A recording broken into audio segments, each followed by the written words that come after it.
अस्सलाम वालेकुम। हम लोग शहदाए बदर के पास से अभी होकर आए।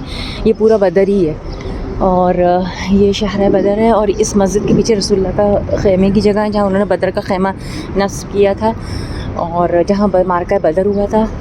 ये मैदान है शहदाए बदर के कबूर से हम आ चुके हैं। उसकी तस्वीर मैं इंशाल्लाह शेयर कर दूँगी। ये देखिए, ये रहा, यहाँ रसूलुल्लाह का ख़ैमा नस्ब हुआ था। कितनी खुश नसीबी है कि जहाँ उनका ख़ैमा नस्ब हुआ था वहाँ है। यहाँ बलसान बहुत मशहूर है। लोगों ने बलसान उसका दरख्त है, उसी की जड़ी बूटी उसी का तेल। इसका काम क्या है?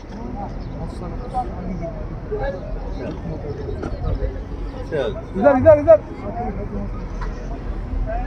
कितनी खूबसूरत जगह है और कितना सुकून है। आप हम इस मस्जिद में जहाँ रसूलुल्लाह का ख़ैमा नस्ब हुआ था ना, यहाँ पर उसके बराबर में मस्जिद बनाई है। यहाँ नमाज़ पढ़ेंगे हम सब, फिर हम आगे मदीने की तरफ जाएंगे। इस तरफ आ जाए, इस तरफ। यहाँ दुआएं कबूल होती हैं। ये वहाँ से आ गए लोग।